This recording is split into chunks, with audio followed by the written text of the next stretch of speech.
मित्रांनो, तुम्हाला आठवतंय का, अजितदादा जोपर्यंत जिवंत होते, जोपर्यंत राज्याचे मुख्यमंत्री होते, तोपर्यंत कुठेही सभा घेऊ द्या, सतत एक बातमी असायची की महाराष्ट्राचे मंत्री छगन भुजबळ साहेब हे बिमार असायचे आणि अजितदादा बीडला जाऊन सुद्धा एखादी सभा घेत असतील तर त्या सभेला गैरहजर एक अजितदादाचे मोठे नेते राहत होते, ते म्हणजे धनंजय मुंडे साहेब, बीड जिल्ह्याचे कर्ता धर्ता. आणि मूळ मुद्दा बघा मित्रांनो, की अजितदादा ज्यावेळेस स्वर्गवासी झाले त्यानंतर छगन भुजबळ साहेब बिमारीतून उठून बसले.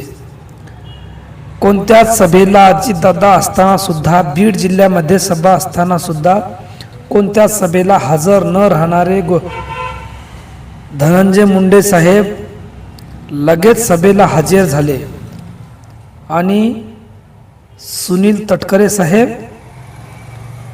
त्याचबरोबर प्रफुल्ल पटेल साहेब या चौघांनी एक मीटिंग घेऊन लगेच निर्णय घेतला की सुनेत्रा पवार यांना राज्याचा उपमुख्यमंत्री करायचा.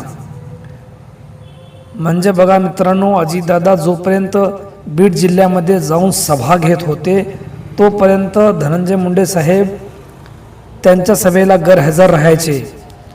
जोपर्यंत अजितदादा जिवंत होते तोपर्यंत छगन भुजबळ साहेब बिमार राहायचे आणि अजितदादा स्वर्गवासी झाल्याच्या नंतर माहीत नाही अचानक काय झालं, हे दोघे पण प्रत्येक सभेला हजर राहून सभेचं काम पूर्ण करत आहेत.